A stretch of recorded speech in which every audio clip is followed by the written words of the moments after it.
साहित्य परिषदेला उपस्थित निमंत्रक आमचे सहकारी यशवंतराव फडतरे आहेत, श्रीमंत जाधव, विजयकुमार कांबळे, अजित बनसोडे, श्रीधर जाधव आहेत, ज्यांनी या परिषदेचं उद्घाटन केलेलं आहे. त्या डॉक्टर वंदनाताई सोनाळकर आहेत, पुरोगामी विचारवंत, पुरोगामी चळवळीच्या अभ्यासक, सामाजिक बदलाच्या अभ्यासक आहेत. त्यांनी आत्ताच मोरेंवरचं एक फार चांगलं पुस्तक ट्रान्सलेट केलेलं आहे, जे मला वाटतं अनुपमा रावनं लिहिलेलं आहे. लक्ष्मीताई आहेत, सतीश भाऊ आहेत स्टेजवर, आमचे सहकारी मच्छिंद्र भाऊ आहेत, आबाजी लोंढे साहेब आहेत स्टेजवर, शाहीर आहेत आपल्याबरोबर, खाली उपस्थित असणारे नेताजी आहेत, सर्व मानवी हक्काबॅन असेल, दलित युवक आघाडी असेल, साहित्य मुक्ता साळवे साहित्य सांस्कृतिक मंडळाचे कार्यकर्ते असतील, विविध सामाजिक संघटना आहेत, राजकीय पक्ष आहेत, तुमची एक संघटना आहे, वृद्धधारी संघटनाचे कार्यकर्ते असतील, फकीरा ब्रिगेड होती ना तुमची, फकीरा दल, आता फकीरा दलच आहे, फकीरा दलचे कार्यकर्ते असतील. तर या साहित्य संमेलनाला आलेल्या सर्व विचारवंत कार्यकर्ते, सर्वच पत्रकार, महिला, आता ताईंचा सगळा सत्कार झालेला आहे, अशी सर्व मंडळी आलेली आहे. सगळ्यांचे नावं घेता येणार नाही, त्याबद्दल मी तुम्हाला सगळ्यांची माफी मागतो. परंतु या मुक्ता साळवे साहित्य संमेलनात उपस्थित असणाऱ्या सर्वच ज्येष्ठ कार्यकर्त्यांचं, सहकाऱ्यांचं, विचारवंत, बुद्धिवंत, लेखक व जात स्त्री दास्य वर्ग याची चिकित्सा करत त्या विचारांना फुले, बाबासाहेब, शाहू, अण्णाभाऊ, तमाम पुरोगामी परिवर्तनवादी विचाराला प्रेरित असं आयुष्य जगणाऱ्या सर्व कार्यकर्त्यांना मी या साहित्य संमेलनानिमित्त जय जिंदाबाद करतो. आणि आपण या साहित्य संमेलनाची सुरुवात या देशाचे राज्यघटनेचे निर्माते व यांनी जात मीमांसा लिहून करून या देशाला एका व्यापक आयामात वेगवेगळ्या स्तरावरचे पर्याय दिलेले आहेत, असे महामानव डॉक्टर बाबासाहेब आंबेडकर यांच्या पुतळ्यांना आपण पुष्पहार घालून या साहित्य संमेलनाची सुरुवात केलेली आहे. सचिन भाऊनं साहित्य संमेलनाच्या उद्घाटनापर भाषणात त्यांच्या स्वागताच्या भाषणात सांगितलं की मुक्ता साळवे साहित्य संमेलन याची गरज काय, आणि त्यांनी मुक्ता साळवे यांचा जो निबंध आहे, हा निबंध मुक्ता साळवेला जो निबंध मांडला, लिहिला, तो निबंध त्यावेळेसच्या माझ्या अध्यक्षीय भाषणातही आहे.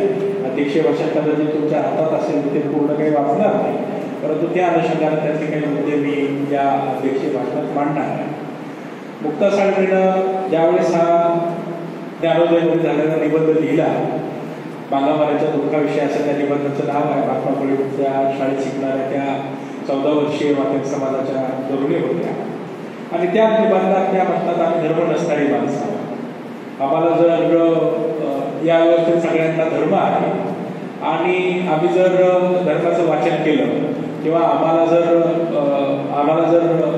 अक्षर ओळख झाली तर प्रचंड पेशवा इथे असणारे जे जुलमी कायदे आहेत, शिस्तवृत्ती वगैरे असे मानवीय कायदे आम्हाला लागू पडतात. त्याच्यामुळे आम्ही धर्म नसणारे माणसं, आणि धर्म नसणाऱ्या माणसाला धर्माची चिकित्सा करण्याचा जो अधिकार आहे तो मुक्ता साळवेनं त्यावेळेसच्या मागामाराच्या दुःखाविषयी आपलं म्हणणं मांडलेलं, आणि म्हणते की आम्ही जर पाण्याच्या ठिकाणी म्हणजे पब्लिक सार्वजनिक ठिकाणी गेलो तर आमचा विटाळ होतो.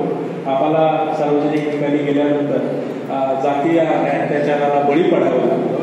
त्यावेळेस पुरुष किंवा गडं बांधण्यासाठी त्यावेळेसच्या पूर्वाश्रमीच्या अस्पृश्यांचे बळी दिल्या जायचे, आणि त्यावेळेस कायदे आले, ब्रिटिश आले, त्यावेळी बदल झाला. त्याच्यामुळे हळूहळू आमची संख्या वाढली आहे.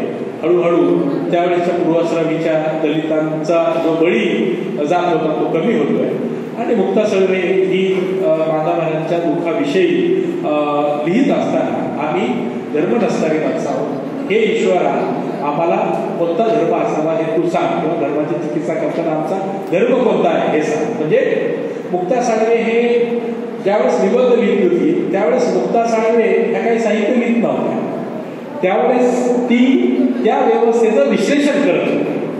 म्हणजे मुक्ता साळवेला ज्यावेळेस लिहिलं त्यावेळेस मुक्ता साळवेचा निबंध हा त्या व्यवस्थेचं विश्लेषण करत होता, आणि ते विश्लेषण हे या साहित्य संमेलनाच्या रूपानं आपण जाती विश्लेषणाचा भाग म्हणून चर्चेला पुढे आणलं.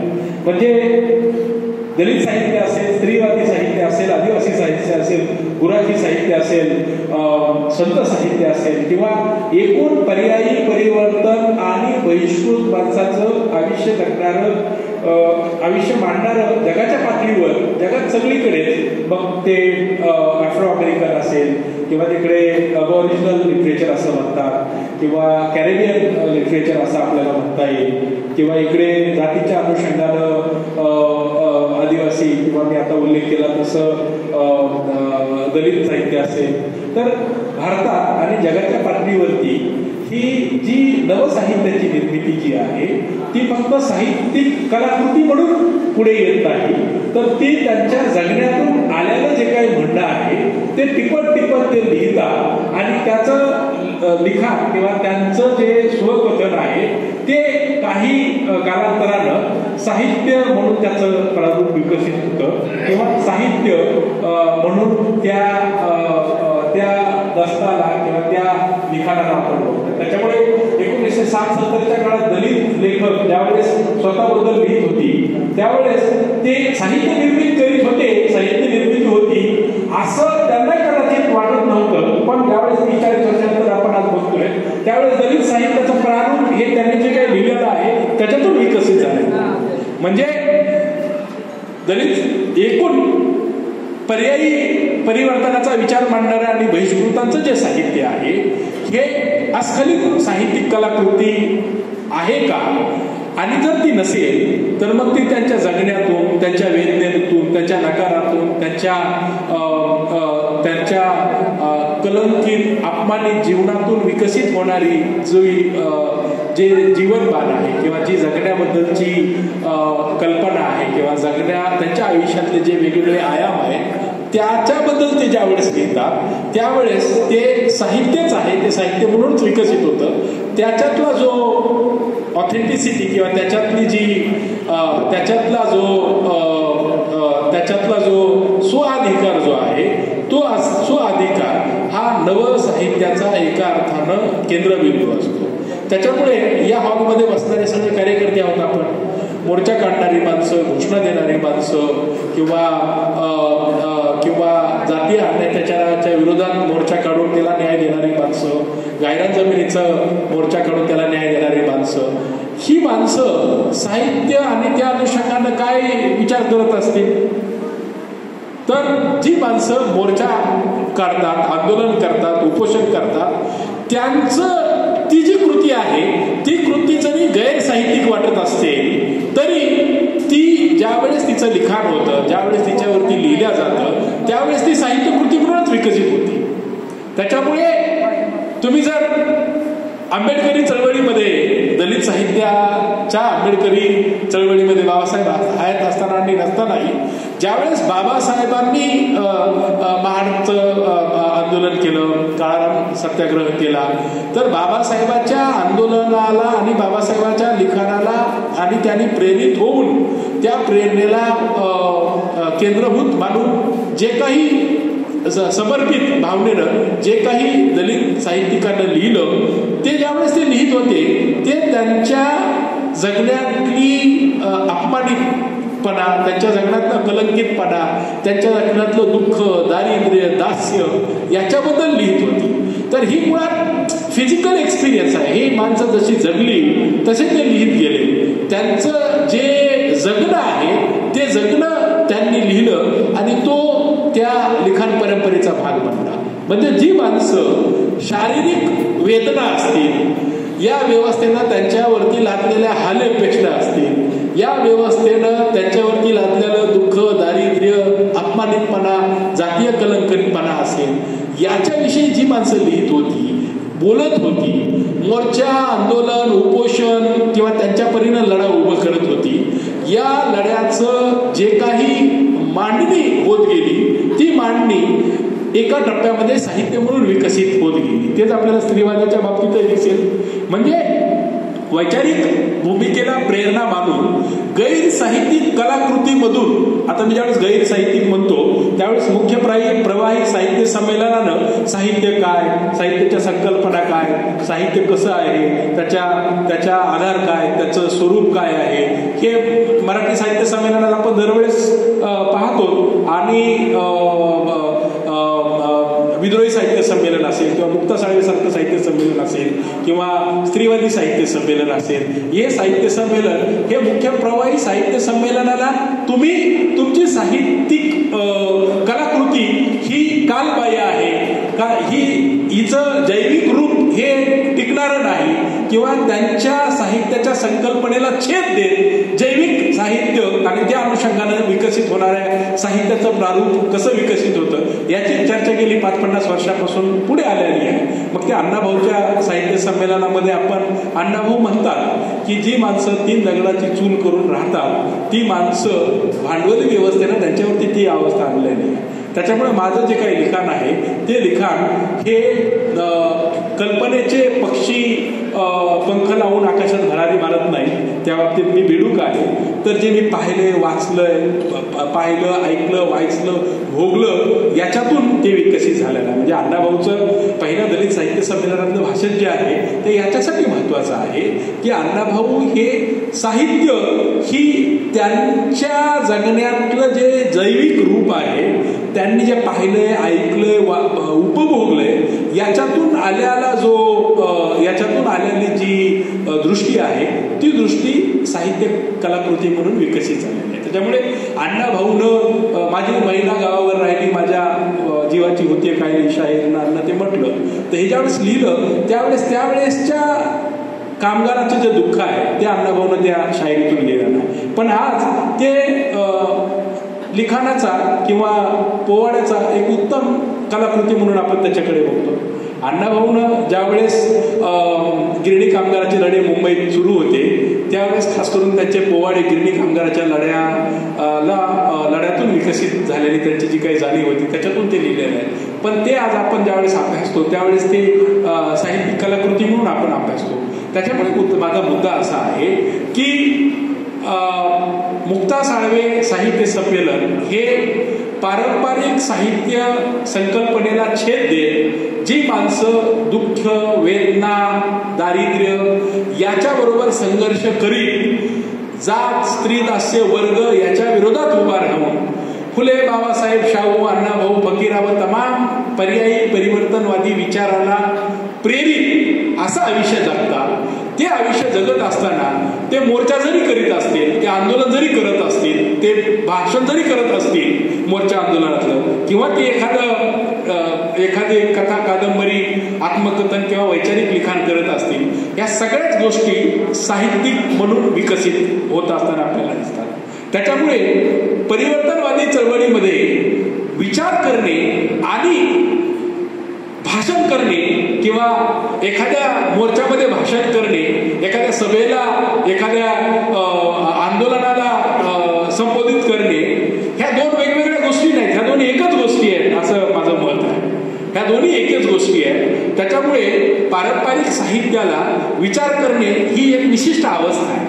परंतु पुरोगामी चळवळीमध्ये, परिवर्तनवादी चळवळीमध्ये किंवा सांस्कृतिक उतरंडी तोडणाऱ्या चळवळीमध्ये विचार करणे, भाषण करणे, अन्यायाच्या विरुद्ध लढणे जसं जमेल तसं, ह्या सगळ्याच गोष्टी साहित्यिक आणि तत्सम प्रकारच्या बाबी म्हणून विकसित होतात. त्याच्यामुळे ज्या व्यवस्थेमध्ये कलंकित भाव, म्हणजे खास करून जाती व्यवस्थेमधून ज्या जाती पारंपरिकदृष्ट्या बहिष्कृत होत्या, ज्या जातींवरती सांस्कृतिक कलंकितपणा लादला होता, या सांस्कृतिक कलंकितपणा लादलेल्या जातीने त्यांचा जो अपमानित जीवन आहे, म्हणजे आता स्वाभिमानासारखी आणि स्वातंत्र्यासारखी गोष्टी तर सगळ्यांना हवीशी वाटते, परंतु स्वाभिमान आणि स्वातंत्र्य हे इथल्या जाती व्यवस्थेनं स्त्रियांना नाकारलं होतं, दलितांना नाकारलं होतं, आदिवासींना नाकारलं होतं. या इथल्या व्यवस्थेमधला जो माणूस उपेक्षित आहे त्याला नाकारलं होतं.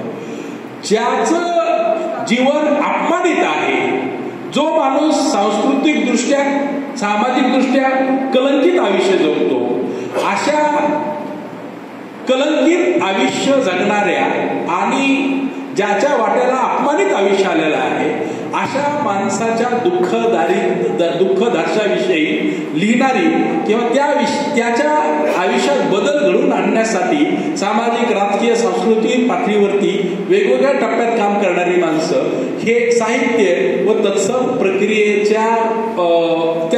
प्रक्रियेलाच पुढे रेटत असतात. त्याच्यामुळे मुक्ता साळवे साहित्य संमेलनाच्या माध्यमातून मुक्ता साळवेंच्या पत्रानं जी आपण सुरुवात केलेली आहे, सचिन भाऊनं त्या पत्राचा उल्लेख केला की या व्यवस्थेमध्ये जी माणसं सांस्कृतिक दृष्ट्या कलंकित आहेत, जी माणसं या व्यवस्थेमध्ये सामाजिक दृष्ट्या अपमानित आहेत, ज्या माणसांना जर चांगले कपडे घातले किंवा मुक्ता लिहिते त्याच्यामध्ये जर आमची सावली निश्चित आहे, म्हणजे ही माणसं अपमानित आणि कलंकित आयुष्य जगणारी माणसं ही जर स्वातंत्र्य आणि मुक्तीचा लढा उभा करू इच्छित असतील तर ही माणसं त्यांच्या दुःख दारिद्र्य आणि त्यांच्या आयुष्याला जे अपमानित जीवन आलेलं आहे त्यांच्या आयुष्यात ह्या नाकारणाऱ्या ज्या काही भूमिका आहेत त्या साहित्यिक किंवा तत्सम भूमिका म्हणूनच आपण त्याला स्वीकारलं पाहिजे असा तो माझा मुद्दा आहे. त्याच्यामुळे मला स्वतःला असं वाटतं की भारतासारख्या देशामध्ये सांस्कृतिक चळवळीची गरज कशासाठी आहे, तर सांस्कृतिक चळवळीची गरज याच्यासाठी आहे. महात्मा फुलेनं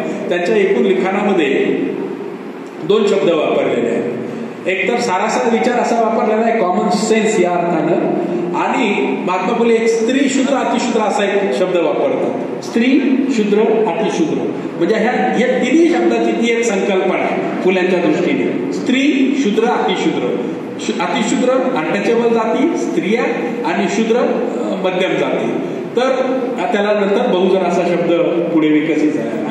तर हा जो काही स्त्री शूद्र अतिशूद्र जो आहे तो ब्राह्मण आणि अब्राह्मण या अर्थाने महात्मा फुलेनं वापरलेला आहे.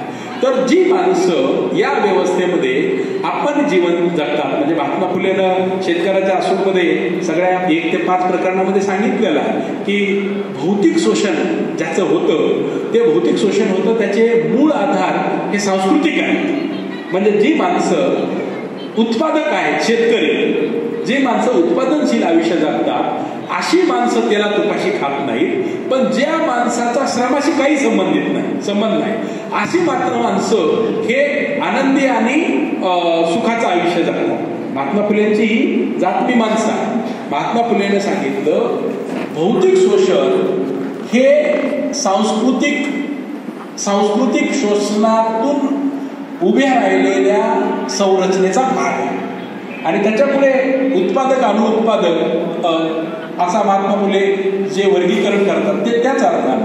तर माझा मुद्दा असा आहे की या व्यवस्थेमध्ये आत्ता पर्यायी साहित्य संमेलनाची गरज याच्यासाठी आहे की जी माणसं अपमानित आणि कलंकित आयुष्य जगत होती त्याची मीमांसा ही महात्मा फुलेनं त्यांच्या लिखाणात केलेली आहे.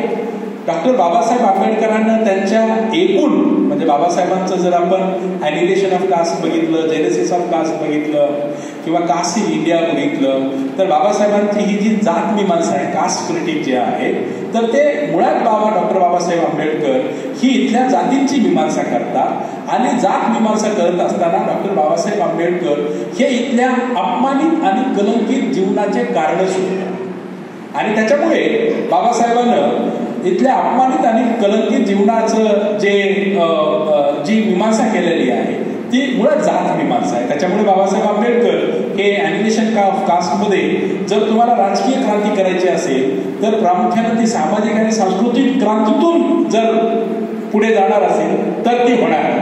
त्याच्यामुळे जर या देशामध्ये राजकीय आणि सामाजिक बदल व्हायचा असेल तर तो प्रामुख्यानं सांस्कृतिक चळवळीमधून जो बदल पुढे घडेल त्या बदलातून जर तो बदल घडेल सामाजिक आणि राजकीय तर तो टिकणारा आहे, लांब टप्प्याचा असणारा.